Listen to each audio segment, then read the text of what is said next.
Hello बच्चों, myself Manoj Kumar Sharma. I'm your chemistry mentor. Students, I welcome you all in Har Ghar Pathshala. Students, we are doing organic chemistry and it's the some basic principles and techniques of class 11th and its lecture 2nd. Students, our today's subtopics are shapes of simple molecules, characteristic features of pi bond, then effect of hybridization on the bond length and bond strength. Beta. Now, effect of the hybridization on bond length and bond strength. बच्चों, hybridization एक बहुत important role play करती है बेटा just to affect the your this bond length और bond strength. Let's see how. अब बच्चों, जो आपकी बॉन्ड लेंथ और बॉन्ड स्ट्रेंथ है किसी भी बॉन्ड की, वो किसके ऊपर डिपेंड करेगी? That will depend upon the size of the hybridized orbital. आपके क्या है? कार्बन में s और p ऑर्बिटल्स ही हैं. सो बेटा always remember s orbital they are having your small size as compare to that of your p orbitals. So बेटा let's take the case of your bond length. बच्चों, bond length, अगर ये जो आपके orbitals हैं अगर इनका साइज बड़ा है तो बॉन्ड लेंथ बड़ी ज्यादा होगी बेटा. अगर आपके जो ऑर्बिटल्स हैं, इज दैट क्लियर, जो आपके हाइब्रिडाइज हो रहे हैं, इज दैट क्लियर, या ऑर्बिटल्स का साइज अगर छोटा है तो आपकी बॉन्ड लेंथ क्या होगी? कम होगी. सिंपल. अब बेटा ये जो आपके p ऑर्बिटल्स हैं, जैसे अभी मैंने कहा कि they are your large in size as compare to that of the s orbital of the same shell. बेटा शेल सेम होनी चाहिए, मैंने अभी नहीं बोला था. शेल क्या होनी चाहिए? सेम होनी चाहिए. ऐसा ना एक शेल को आप दूसरे शेल के ऑर्बिटल से कंपेयर करें. अब बेटा तो अभी मैंने क्या कहा बेटा कि जो आपका p ऑर्बिटल है that is comparatively large as compare to that of your s orbital of the same shell. तो बेटा जब हम sp3 से sp2 पे जाएंगे तो what will happen to the p character here? तो p character is going to decrease. p character अगर आप यहां देखें वो कितना है? That is 3/4. Is that clear? 3/4 means 75%. मतलब 3 आपके p ऑर्बिटल्स हैं और टोटल हैं 4 बेटा. तो 3/4 इंटू 100 तो परसेंटेज कितनी आ गई? 75%. Is that clear? और इसमें कितना हो गया बेटा? 2/3. ठीक है, तो 2/3 इंटू 100 कितना हो गया? 66.6 अप्रॉक्सीमेटली बेटा. एंड देन sp के केस में कितना हो गया बेटा? these are 2 total. तो p1 1/2 इंटू 100 दैट इज 50%. तो व्हाट इज हैपनिंग हियर? जो आपकी परसेंटेज है p ऑर्बिटल की that is going to decrease बेटा. तो साइज ऑफ द ऑर्बिटल भी क्या करेगा? क्या करेगा? उसी ऑर्डर में बेटा डिक्रीज करेगा. Is that clear? सो सबसे बड़ा साइज किसका होगा? sp3 हाइब्रिडाइज्ड ऑर्बिटल का. Is that clear? Then your sp2, then your sp. Hope students this is clear. Now बच्चों, अभी जैसे हमने डिस्कस किया कि बेटा जितना साइज ऑर्बिटल का बड़ा होगा बॉन्ड उतना ही बड़ा होगा. Means bigger the orbital larger is the bond length. तो बच्चों अगर हमारे को डिफरेंट कार्बन जिनकी आपकी हाइब्रिडाइजेशन डिफरेंट है उनके बीच की अगर बॉन्ड लेंथ हमें कंपेयर करनी हो तो क्या रहेगा बेटा? ये कार्बन sp3 है, ये कार्बन भी sp3 है, तो इनके बीच में इनके बीच बेटा इनके बीच में जो बॉन्ड लेंथ है वो क्या होगी? सबसे ज्यादा होगी as compare to that of your this one. क्योंकि ये कार्बन क्या है? sp हाइब्रिडाइज्ड है और this is also your sp hybridized. तो इनके बीच की जो बॉन्ड लेंथ होगी वो कम होगी. क्यों? क्योंकि यहां p कैरेक्टर क्या है? कम है. Is that clear? So that's why ये ऑर्बिटल्स क्या होंगे? छोटे होंगे बेटा. तो बॉन्ड लेंथ भी क्या होगी? छोटी होगी. Is that clear? सो सबसे बड़ी बॉन्ड लेंथ किसकी रहेगी बेटा? sp3 हाइब्रिडाइज कार्बन और sp3 हाइब्रिडाइज कार्बन के बीच की, और फिर sp2 और sp2 हाइब्रिडाइज कार्बन के बीच की, और फिर सबसे कम किसकी रहेगी बेटा? sp हाइब्रिडाइज्ड कार्बन के बीच की बॉन्ड लेंथ सबसे कम रहेगी। ना बेटा ये बॉन्ड लेंथ भी दे रखी है 154 picometers, this is 148 picometers and then this is 138 picometers. अब बेटा ये जो आपकी साइड वाइज ओवरलैप जो रहता है बेटा 2p ऑर्बिटल्स का, जो आपके क्या बनाते हैं, आपके पाई बॉन्ड्स बनाते हैं, ये क्या करते हैं, जब ये साइड वाइज ओवरलैपिंग होती है तो दो कार्बन एटम्स को ये क्या करेंगे, they will bring them closer. Is that clear? और जब ये क्लोज आते हैं तो they are undergoing some overlap, तो आपका क्या होगा, जो आपका जो सिंगल बॉन्ड है बेटा, एक्चुअली जो सिंगल बॉन्ड है वहां क्या side wise overlapping is not possible, क्योंकि आपके इंटरन्यूक्लियर एक्सिस के अलाउंग ही आपकी ओवरलैपिंग हो रही है, लेकिन पाई बॉन्ड्स के केस में आपके साइड वाइज ओवरलैपिंग भी हो रही है। इस देखिए पी ऑर्बिटल्स की, सो क्या कर रहे हैं, दो कार्बन एटम्स को क्लोज ला रहे हैं बेटा, लेकिन this is not possible in case of your single bond. So we must say जो आपकी सिंगल बॉन्ड लेंथ है that is large as compare to that of your double bond and then triple bond के case में और भी कम होगी बेटा। So it's written over here बेटा कि एक सिंगल बॉन्ड जो है that is longer as compare to the double bond which in turn is longer than the triple bond. So बेटा now let's say this is a carbon carbon single bond, carbon carbon double bond बेटा, here carbon carbon triple bond is there। अगर हम इनकी bond lengths compare करें बेटा तो that is a 154 picometers, 148 picometers and then it's a 138 picometers in case of your this carbon carbon triple bond। is that clear? so means अगर इसको हम summarize करें बेटा कि जो आपकी with the multiplication of the bonds between the carbon carbon atoms, is that clear, आपकी जो बॉन्ड लेंथ है that is going to decrease. Hope students this is clear. अब बच्चों ये जो आपका अभी तो हमने कार्बन कार्बन बॉन्ड्स की बात की, लेकिन कार्बन हाइड्रोजन बॉन्ड जो हैं which are formed as a result of overlapping of the hybridized orbital with the s orbital of the hydrogen बेटा, क्योंकि हमने क्या देखना है अब C और H के बीच के बॉन्ड की हम बात कर रहे हैं बेटा। यहां क्या है, ये जो आपका CH बॉन्ड जो बन रहा है वो किसके ओवरलैप की वजह से बनेगा, कार्बन का sp हाइब्रिडाइज्ड ऑर्बिटल हो सकता है या फिर sp2 हाइब्रिडाइज्ड ऑर्बिटल हो सकता है या फिर sp3 हाइब्रिडाइज्ड ऑर्बिटल होगा, जिनकी ओवरलैपिंग किसके साथ होगी, s ऑर्बिटल ऑफ हाइड्रोजन के साथ होगी बेटा। अब बेटा जैसे अभी हमने कहा भी कि जो आपका sp3 हाइब्रिडाइज्ड ऑर्बिटल से जब हम sp2 में जाते हैं और फिर sp में जाते हैं then size of the hybridized orbital क्या हो रहा है, कम हो रहा है ना बेटा। उसी तरह बेटा जो बॉन्ड लेंथ है CH बॉन्ड की वो भी कम होगी, किस किस के बीच में, sp3 hybridized orbital of carbon and hydrogen orbital and s orbital of hydrogen की सबसे ज्यादा बॉन्ड लेंथ होगी as compare to the sp hybridized carbon and that of the s orbital of the hydrogen के बीच की। Clear? सो हम कह सकते हैं कि बेटा as the size of the hybridized orbital decreases the length of the CH bond decreases. Hope students this is clear. Now बच्चों यहां देखें, यहां कार्बन sp3 हाइब्रिडाइज्ड है और H है, इसकी बॉन्ड लेंथ ज्यादा होगी, अभी बात की हमने। Then your sp2 hybridize carbon और हाइड्रोजन के बीच की बॉन्ड लेंथ जो है आपका, देन योर सबसे कम बॉन्ड लेंथ जो होगी आपकी sp हाइब्रिडाइज कार्बन और हाइड्रोजन के बीच की बॉन्ड लेंथ सबसे कम रहेगी। Hope students this is clear.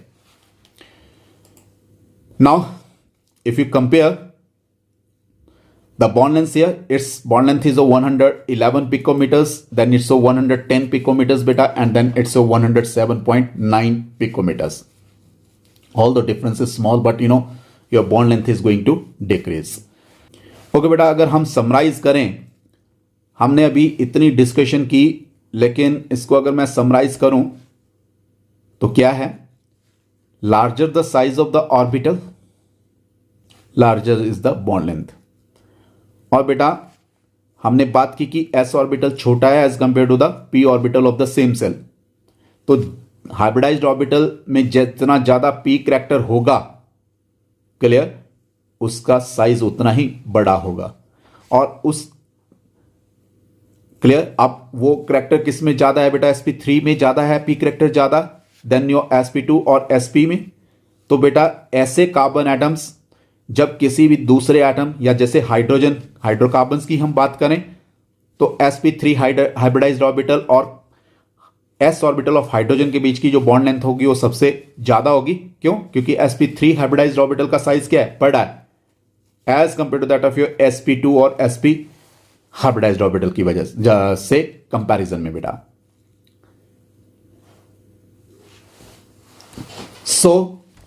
जो आपका तभी क्या है बेटा, जो आपका sp3 हाइब्रिडाइज्ड कार्बन और इस हाइड्रोजन के बीच की जो बॉन्ड लेंथ है वो सबसे ज्यादा है और sp हाइब्रिडाइज्ड कार्बन और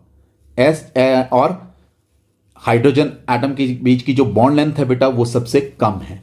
क्लियर? क्योंकि sp हाइब्रिडाइज्ड ऑर्बिटल का साइज छोटा होगा और sp3 हाइब्रिडाइज्ड ऑर्बिटल का साइज बड़ा होगा। Hope students this is clear. Now बेटा बॉन्ड स्ट्रेंथ। बच्चों अब मान लिया हम बॉन्ड स्ट्रेंथ की बात करें, अगर मैं इसको कंपेयर करूं बॉन्ड लेंथ से बेटा, let's say this is some bond between the two atoms. Clear? Now this is also the bond between the two atoms. Clear? Okay. Now अब ये क्या है? दो बॉन्ड्स हैं दो एटम्स के, दो एटम्स के बीच में। क्लियर? नाउ ये क्या बताना चाहता हूं बेटा, ये छोटा है ये बड़ा है, मीन्स ये छोटी बॉन्ड लेंथ है ये बड़ी है, बड़ी ज्यादा है बॉन्ड लेंथ। अब now if I want to break this one, this can be easily broken बेटा, whereas if I want to break this one, this can not be broken. Is that clear? So I must say जो strength है that is more in this case. Is that clear? So bond strength जो है I must say that is inversely related बेटा। Is that clear? सो जो आपकी bond strength है बेटा that is indirectly proportional to the bond length. जैसा अभी मैंने क्या कहा बेटा, means smaller the bond length more is the bond strength, larger is the bond length बेटा, smaller is the bond strength. Is that clear?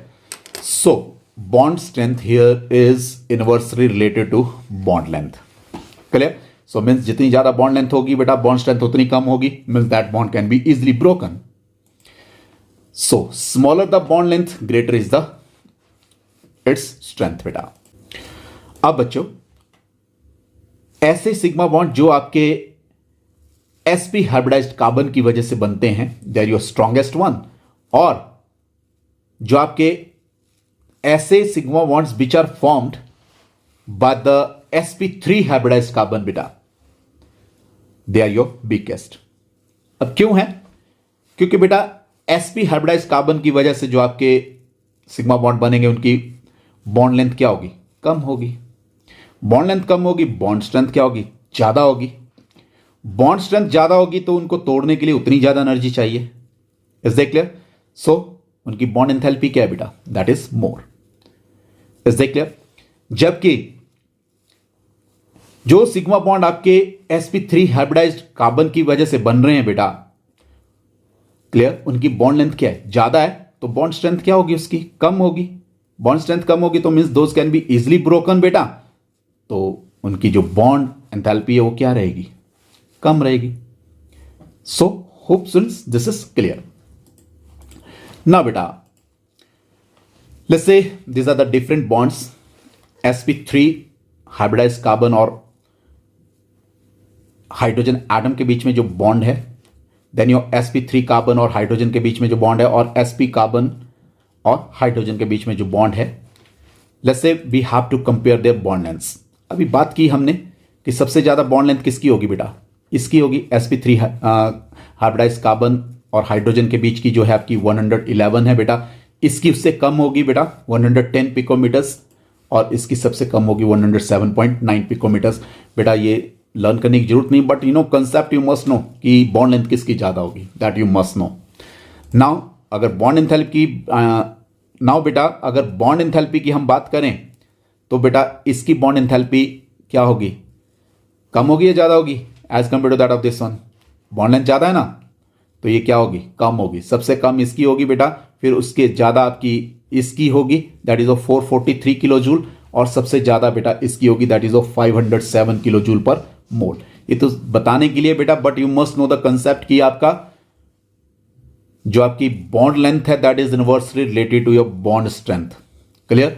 So smaller the bond length more is the bond enthalpy बेटा। सो सबसे कम bond length किसकी है? इसकी है बेटा sp hybridise carbon और हाइड्रोजन की बॉन्ड लेंथ जो है बेटा सबसे कम है और बॉन्ड एंथैल्पी सबसे ज्यादा है क्योंकि इसकी बॉन्ड स्ट्रेंथ सबसे ज्यादा है। अब बच्चों बॉन्ड्स देखते हैं हम कार्बन कार्बन के बीच में। sp3 और sp3 हाइब्रिडाइज कार्बन के बीच में जो बॉन्ड लेंथ है बेटा वो सबसे ज्यादा होगी, फिर as compare to that of your sp2 और sp2 कार्बन के बीच में, और सबसे कम होगी किसके बीच में? sp और sp कार्बन के बीच की बॉन्ड लेंथ सबसे कम होगी। नाउ बेटा just see 154 picometers already we have discussed, then your 148 picometers and then your 138 picometers. ठीक है, अगर हम बॉन्ड एंथैल्पी की बात करें बेटा तो इसकी बॉन्ड एंथैल्पी सबसे कम होगी और वो कितनी है? 338 किलो जूल पर मोल, और इसकी कितनी है बेटा? 383 किलो जूल पर मोल, और इसकी कितनी है? 433 किलो जूल पर मोल। सो बेटा यहां भी क्लियर हो गया कि आपकी जो बॉन्ड लेंथ है that is inversely proportional to the bond strength. Is that clear? So सबसे ज्यादा बॉन्ड स्ट्रेंथ किसकी हुई बेटा? इसकी हुई। Is that clear? क्योंकि इसकी बॉन्ड लेंथ सबसे कम है, बॉन्ड स्ट्रेंथ ज्यादा है तो बॉन्ड एंथैल्पी भी क्या होगी? ज्यादा होगी। Hope students this is clear. Now बच्चों ये जो आपके सिग्मा बॉन्ड बनते हैं they are formed as a result of your axial overlapping. आपने केमिकल बॉन्डिंग में भी ये काफी डिटेल में किया बेटा कि एक्सियल ओवरलैपिंग की वजह से आपका क्या रहता है? सिग्मा बॉन्ड बनता है, जिसमें एक्सटेंट ऑफ ओवरलैपिंग जो रहता है मैक्सिमम रहता है जब आपका सिग्मा बॉन्ड बनता है, that's why the sigma bond is stronger. लेकिन ना बेटा let's say these are the p orbitals of the two carbon atoms, तो ये साइड वाइज ओवरलैप करेंगे बेटा, तो साइड वाइज ओवरलैप का जो एक्सटेंट ऑफ ओवरलैपिंग जो रहती है वो कम रहती है। इसी वजह से ये जो बॉन्ड बनेगा pi bond that will be your weak bond. इसी वजह से बेटा ये जो आपका पाई बॉन्ड बनेगा due to the side wise overlapping की वजह से, तो उसकी जो एक्सटेंट ऑफ ओवरलैपिंग रहती है वो कम रहती है, जिसकी वजह से ये जो पाई बॉन्ड रहता है ये वीक बॉन्ड रहता है। क्लियर? सो ऑलवेज रिमेंबर बेटा pi bond is weaker then the sigma bond, और ये क्यों है? बिकॉज जो आपकी एक्सटेंट ऑफ ओवरलैपिंग है पाई बॉन्ड के केस में वो कम रहती है, और वो क्यों रहती है कम? क्योंकि जो साइड वाइज ओवरलैपिंग की वजह से ये बनता है। सो hope students this is clear. अब सी बेटा यहां जो बॉन्ड स्ट्रेंथ दे रखी है इसकी बॉन्ड एंथैल्पी दे रखी है पाई बॉन्ड की 251 किलो जूल पर मोल, और इसकी दे रखी है बेटा सिग्मा बॉन्ड की 348 किलो जूल पर मोल, और ये कार्बन कार्बन के बीच के सिग्मा बॉन्ड की दे रखी है। बट बेटा ये जो आपका कार्बन कार्बन डबल बॉन्ड जो है that is stronger as compare to that of your single bond बेटा। अभी ऑल्दो बेटा sigma bond is stronger than the pi bond, लेकिन कार्बन कार्बन के बीच में जो आपका डबल बॉन्ड बन गया ना बेटा, clear, that is stronger as compare to the sigma bond, और जो आपका ट्रिपल बॉन्ड है वो उससे भी स्ट्रॉन्गर है as compare to that of the carbon carbon double bond पे। और बच्चों अब अगर आप यहां देखें जो आपके यहां बॉन्ड एंथैल्पी दे रखी है कार्बन कार्बन डबल बॉन्ड की that is of 599 kilo joule per mole, और ट्रिपल बॉन्ड की दे रखी है कार्बन कार्बन ट्रिपल बॉन्ड की दे रखी है 823 kilo joule per mole. So it means carbon carbon triple bond is stronger then that of your carbon carbon double bond. अब बच्चों ये जो हाइब्रिडाइजेशन है that also affect the electronegativity of the atom. Clear? अब बेटा electronegativity किसके ऊपर depend करेगी? एस करेक्टर के ऊपर। हाइब्रिडाइज्ड ऑर्बिटल का जितना ज्यादा एस करेक्टर होगा उतनी ही ज्यादा उस एटम की क्या रहेगी? इलेक्ट्रोनेगेटिविटी रहेगी। क्लियर? सो बेटा मोर the s character of the hybrid orbitals more is the electronegativity of the atom. बेटा इसके पीछे रीजन क्या हो सकता है? जैसे कि आप जानते हैं बेटा जो एस ऑर्बिटल हैं they are more close to the nucleus. Clear? So बेटा ये जो डिफरेंट हाइब्रिडाइज्ड ऑर्बिटल्स हैं, sp हैं, sp2 हैं, sp3 हैं, उसमें जो s ऑर्बिटल या s करेक्टर की जो परसेंटेज है दैट इज डिफरेंट। अगर sp में देखें आप तो 50% s करेक्टर है बेटा, sp2 में देखें तो आपका कितना है? दैट इज 33 0.3% बेटा एस करेक्टर। और आपका अगर sp3 में देखें तो 1/4 ना बेटा इंटू 100, तो that is 25% is there only. Clear. So बेटा जो आपका sp हाइब्रिडाइज कार्बन जो है उसकी इलेक्ट्रोनेगेटिविटी ज्यादा रहेगी क्योंकि उसका एस करेक्टर ज्यादा है। क्लियर ना बेटा। ये जो sp हाइब्रिडाइज कार्बन है, एटम है, जिसमें क्या है हाइब्रिडाइज्ड ऑर्बिटल है विद 50% एस करेक्टर बेटा। ठीक है, वो क्या रहेगा, that will be more electronegative. क्यों रहेगा, क्योंकि उसके एस करेक्टर ज्यादा है। कितना है, 50% है। और sp2 हाइब्रिडाइज्ड कार्बन जो है उसमें जो एस करेक्टर है बेटा वो कितना है, 33.3% है। क्लियर। सो उसकी इलेक्ट्रोनेगेटिविटी क्या रहेगी बेटा, कम रहेगी as compare to that of your sp hybridized carbon की जो हाइब्रिडाइजेशन है उससे कम रहेगी उसकी इलेक्ट्रोनेगेटिविटी। और सबसे कम किस कार्बन की इलेक्ट्रोनेगेटिविटी रहेगी, जिसमें क्या है बेटा sp3 हाइब्रिडाइज्ड कार्बन जो है, ठीक है, जिसमें एस करेक्टर कितना है 25% है, उसकी इलेक्ट्रोनेगेटिविटी क्या रहेगी, सबसे कम रहेगी। So now let's say type of hybridization बेटा, carbon with sp, carbon with sp2 and then carbon with your sp3। अगर आप यहां देखें परसेंटाइल एस करेक्टर कितना है इसमें बेटा, 50% है। इसमें कितना है, 33.3% है। अब आई थिंक पता लग ही गया होगा कैसे निकाला ये बेटा। टोटल कितने हैं बेटा, p ऑर्बिटल्स 3 है, s है 1, तो 1 टोटल दैट इज 3 इंटू 100, तो परसेंटेज आ गई इसकी, दैट इज 33.3%। Then here 25%। तो बेटा इलेक्ट्रोनेगेटिविटी सबसे ज्यादा किसकी होगी, more the s character more is the electronegativity बेटा। सबसे ज्यादा इलेक्ट्रोनेगेटिविटी रहेगी इस कार्बन की which is sp hybridized, then your this sp2 hybridized carbon बेटा, and then this sp3 hybridized carbon. So beta, this is how the electronegativity depends upon the hybridization. So beta hybridization से हमने different factors discuss किए बेटा, like bond length, bond strength and then electronegativity. Clear? Hope students this is all clear. So beta, more the s character, more is the electronegativity of the carbon atom. So thank you. Have a nice day. Hope students you have enjoyed the today's lecture.